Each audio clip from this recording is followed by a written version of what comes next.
Bonjour à tous et bienvenue dans cette FAQ de Parlons Histoire. Suivez-moi pour découvrir mon univers.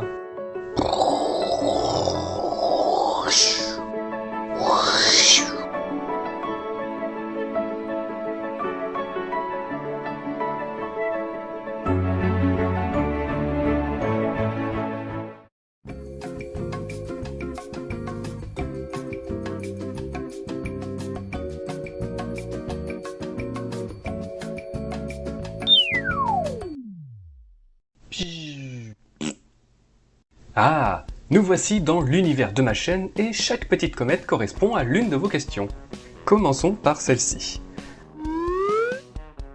Comment t'es venue l'idée de faire des vidéos? Pourquoi as-tu commencé YouTube? Quelqu'un t'a-t-il aspiré? En fait, c'était en 2014, l'idée me trottait déjà dans la tête depuis quelques temps, mais à ce moment-là, en fait, je n'y connaissais absolument rien, mais vraiment rien au montage vidéo, au fait de se filmer, etc. Et ça se voit vraiment dans mes premières vidéos. Je ne suis absolument pas à l'aise, le montage, le son, tout est dégueulasse. Bref, j'avais donc dans l'idée de faire des vidéos, mais il me manquait cette petite étincelle qui allait me permettre de me lancer. Et cette petite étincelle, c'est Bruce d'y penser qui l'a dite dans sa première FAQ, dans laquelle il montre que les youtubeurs culturels français sont finalement peu nombreux. Enfin, étaient, parce qu'aujourd'hui il y a une véritable explosion de la culture sur YouTube. Et c'est donc à la suite de cette FAQ que je me suis dit, allez merde, je me lance. Pourquoi la chaîne s'appelle-t-elle Parlons Histoire? Enfin, c'est surtout le Y que je comprends pas. Eh bien, c'est un hommage à y penser. Comme je viens de le dire, c'est grâce à lui que je me suis dit que j'allais faire des vidéos, donc bon, je pouvais pas trop faire Histoire, là ça aurait été un véritable plagiat, puis j'ai pensé au Y, qui, en plus de marquer mon inspiration d'y penser, est la lettre la plus adaptée pour représenter une chaîne d'histoire, la lettre Y dans l'alphabet grec ancien, cette lettre était prédestinée.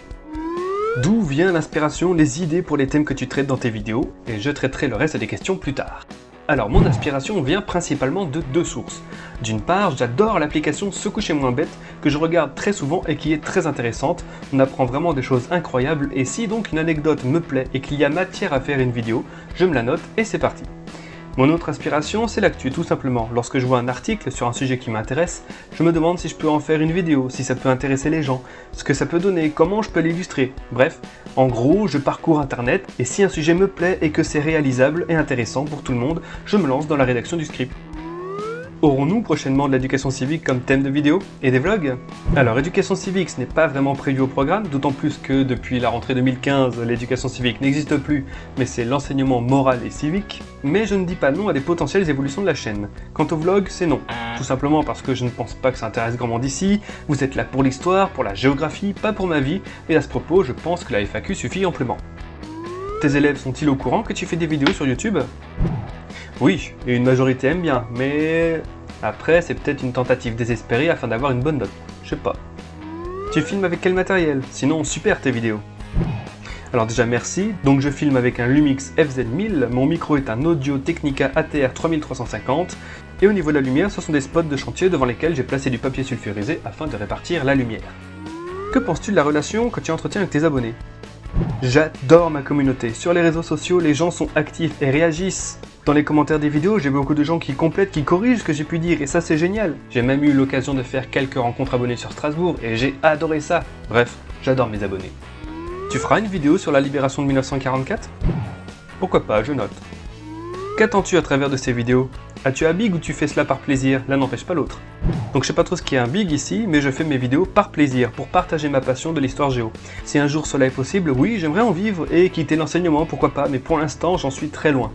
En effet, j'ai investi plus de 1500 € en matériel pour ma chaîne qui m'a rapporté en plus d'un an dans les 260 €, ce qui me fait 21 € par mois. Bref, pour l'instant, je peux inviter ma copine une fois par mois au McDo.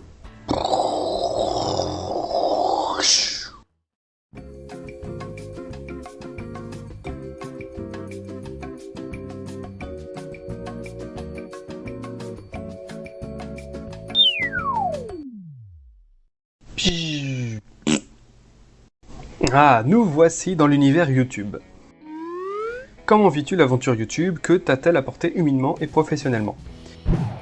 J'adore ça, surtout l'ambiance lorsque nous nous retrouvons entre youtubeurs et avec les fans, par exemple dans les conventions comme la Neocast ou lors des rencontres abonnées. Professionnellement, cela ne m'a rien apporté, si ce n'est un peu de respect de la part de certains élèves qui me considèrent désormais comme une star. Humainement par contre, j'ai rencontré plein de nouveaux amis et des collègues pour jouer en ligne.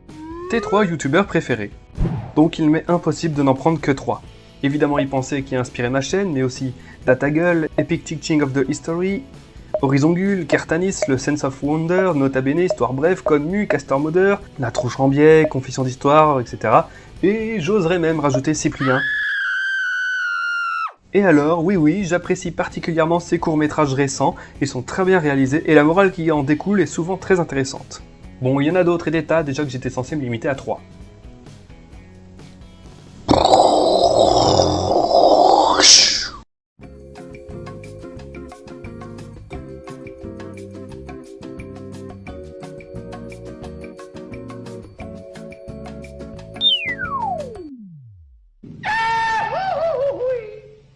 Nous sommes dans l'univers réservé aux questions personnelles.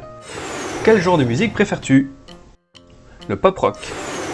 Es-tu plutôt vin, bière ou alcool fort? Bière. C'est quoi la pire bêtise de ta vie? Un jour, quand j'étais petit, on était invité chez un ami de ma mère, et à un moment, on jouait dehors avec mes frères et sœurs. Et l'un d'eux lançait un caillou de l'autre côté du mur de la propriété, et ça a fait un drôle de bruit, on a tous rigolé. Alors on s'est tous mis à balancer des cailloux de l'autre côté de ce mur, qui était assez haut pour nous, et on voyait rien, mais ça faisait un bruit différent à chaque fois, c'était drôle. Et en fait, on a bousillé la véranda de la voisine. Tchuss, seriez-vous donc alsacien? Oui. Sais-tu danser la carioca? Non. Ce n'est pas un foxtrot ou une polka. Toi qui aimes Civilisation, à lire avec un vieux accent anglais. Ah, toi qui aimes Civilization, t'as joué auquel, moi, 2, 3, 4, 5. Pareil, j'ai commencé à partir du 2, j'ai même testé le 6, mais je ne l'ai pas beaucoup apprécié, faut voir les différents DLC. Mon préféré pour l'instant, c'est le 5. Tu payes quand ta tournée? J'attends la tienne d'abord.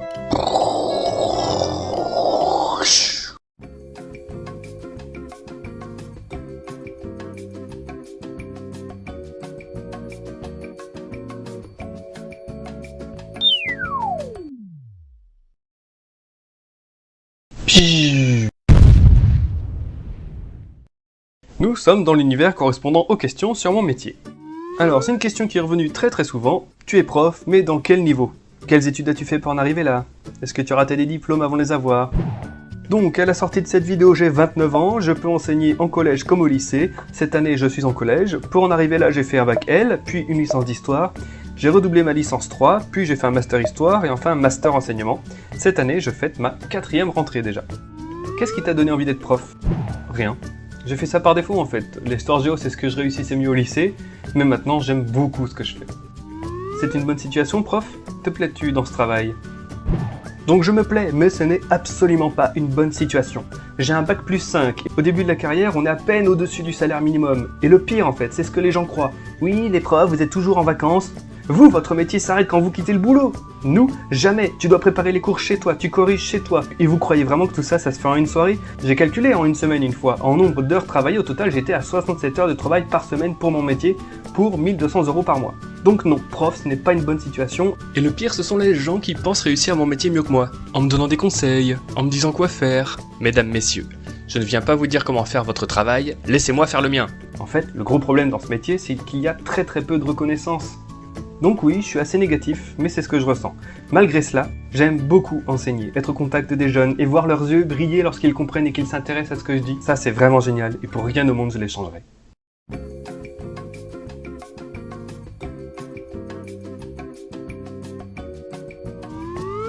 Comment tes élèves vivent-ils ta notoriété de youtubeur et te fais-tu remarquer dans la rue? Ce qui est marrant, c'est que certains élèves me respectent maintenant que je suis relativement connu. Sinon, dans la rue, on ne m'a pas encore reconnu, si ce n'est des amis. Mais bon, peut-être un jour. Es-tu plutôt un prof sévère qui relève les carnets, colle des gens, ou plutôt un prof assez patient et sympathique? Ce qui est marrant, c'est qu'un élève a répondu pour moi. Un prof trop sympa. Ah, les fautes d'orthographe. Si on va trop loin, bien sûr, il peut prendre les carnets. Donc oui, l'élève a bien répondu pour moi, en gros c'est ça, je veux bien qu'on rigole, afin d'alterner les périodes de concentration et de détente, tant que ça reste soft. Si certains veulent exagérer, je me fâche après 2 ou 3 avertissements.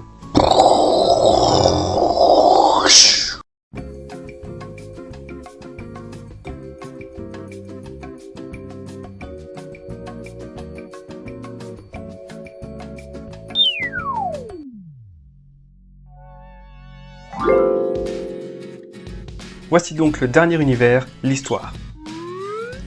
Quelle est ta période historique préférée? Préfères-tu l'histoire ou la géographie? L'histoire de la Révolution française, voilà ma période historique préférée. donc le XVIIIe siècle, et je peux vous dire que je me défoule avec le programme de 4ème. Et étant historien de formation, je préfère l'histoire. Si tu n'avais pas fait de vidéo sur l'histoire, quel aurait été ton deuxième sujet de prédilection? Est-ce que le fait d'être professeur t'a donné envie de faire des vidéos et apprendre en dehors du cadre scolaire? En parlant histoire, quel est ton jeu historique préféré? Si je n'avais pas fait de vidéo sur l'histoire, j'aurais fait des vidéos sur les jeux vidéo, même s'il y a beaucoup de youtubeurs sur ce créneau, donc pas sûr que j'aurais réussi à percer. Comme j'ai répondu plus tôt, ce n'est pas mon métier qui m'a poussé à faire des vidéos, plutôt ma passion et y penser. Mon jeu historique préféré, Civilization V. Un monument historique qui t'a marqué? Absolument, et j'en citerai même deux, qui sont en Alsace évidemment. Le premier, c'est le camp de concentration du Struthof, le seul camp de concentration sur le territoire français. Je vous invite fortement à aller le voir, mais surtout sans enfants. Même moi j'hésite à y aller avec mes élèves, car ce qui s'en dégage est très très fort. Et un autre, dans lequel j'ai un peu travaillé, c'est le mémorial de Schirmeck, qui montre la vie des Alsaciens et des Mosellans durant la Seconde Guerre mondiale. Ils ont fait ça, mais super bien. Ils ont recréé tous les aspects de la vie des gens à l'époque, et c'est ultra bien fait.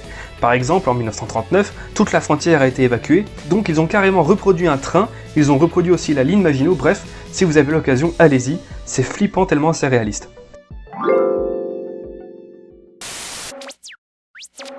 Voilà, j'espère que cette FAQ vous a plu. Si vous avez d'autres questions, n'hésitez pas à aller checker mon profil Ask. J'espère vous revoir très vite, histoire de parler histoire.